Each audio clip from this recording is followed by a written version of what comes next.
1 minus 6 gives us negative 5.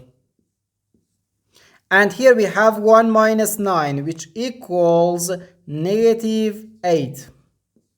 So negative 8 times negative 5 gives us positive 40. But this answer is not correct, because according to the order of operations, which is PEMDAS,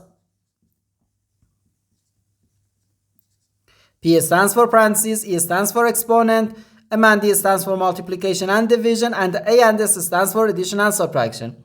First we have to do parentheses, then exponent, then multiplication or division, and finally addition or subtraction. Remember that multiplication and division have equal priority and we have to work from left to right.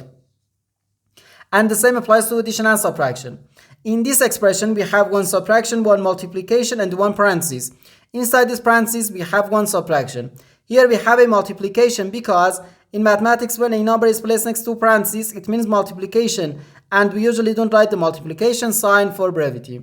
Okay, so according to the PEMDAS, first we have to do this parentheses, then this multiplication, and finally this subtraction. If we do this subtraction before this multiplication, it is wrong.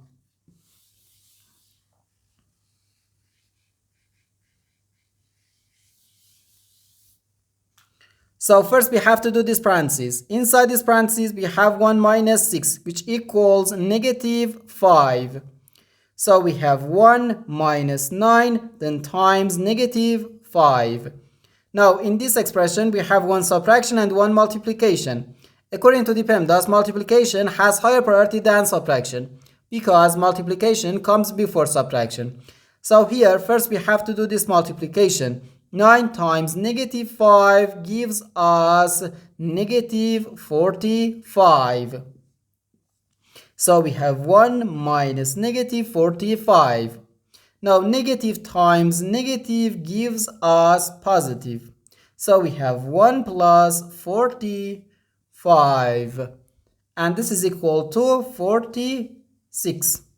And this is our final answer to this problem. The correct answer is 46.